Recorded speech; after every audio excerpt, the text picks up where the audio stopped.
High! আমি চলে এসেছি আজকে বেলঘরিয়া স্টেশনে।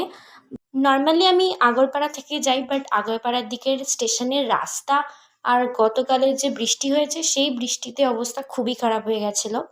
তো ট্রেনে উঠে আমি দেখছি যে মানে আজকে কম্প্যারেটিভলি একটুখানি ভিড়টা কম ছিল। আর এই যে বিধাননগর স্টেশনের ভিড়টা দেখতে পাচ্ছ, এটা আসলে কিছুই না। তো বিধাননগর স্টেশনে নেমে আমি এখন ওই রুবি যাওয়ার জন্য একটা বাস ধরবো, মানে গড়িয়ার দিকের যে কোনো বাস ধরলেই তোমরা রুবি পৌঁছে যেতে পারবে। সো এখন আমি যাচ্ছি আর পৌঁছে গেছি অফিসে। ওই ধরো 45 থেকে 50 মিনিটস মতন টাইম লাগে। জ্যাম থাকে মাঝে মাঝে, গাড়ি চলে গাড়ি চলে না। তো এরকম করতে করতে মোটামুটি 50 মিনিটসের মধ্যে পৌঁছে যায়। তো অফিসে গিয়ে এমনি আমার অবস্থা খুবই খারাপ হয়ে যায়, মানে পুরো ঘেমে নিয়ে একাকার অবস্থা হয়ে যায়। আর তারপরে আমি একটু ওয়াশরুম থেকে ফ্রেশ হয়ে এসে চলে গেলাম 7th ফ্লোরে, আমার যে ডিপার্টমেন্ট, মিডিয়া ডিপার্টমেন্ট, সেখানে। তো সেখানে আমি একটুখানি কাজ করে নিলাম।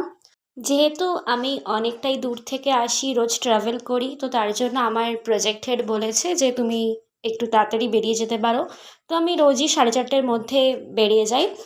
আর এখানে এই যে ব্রিজটা দেখতে পাচ্ছ, এটা অ্যাকচুয়ালি একটা মেট্রো স্টেশন। বাট এই মেট্রো স্টেশনটা কানেক্ট করছে রাস্তার দুটো পাশকে। তাই যেহেতু মেন রোড, আমি কিন্তু এখান দিয়েই মানে যাতায়াত করি, এপাশ ওপাশ করি। সো আজকের ভ্লগটা কেমন লাগলো অবশ্যই জানিও।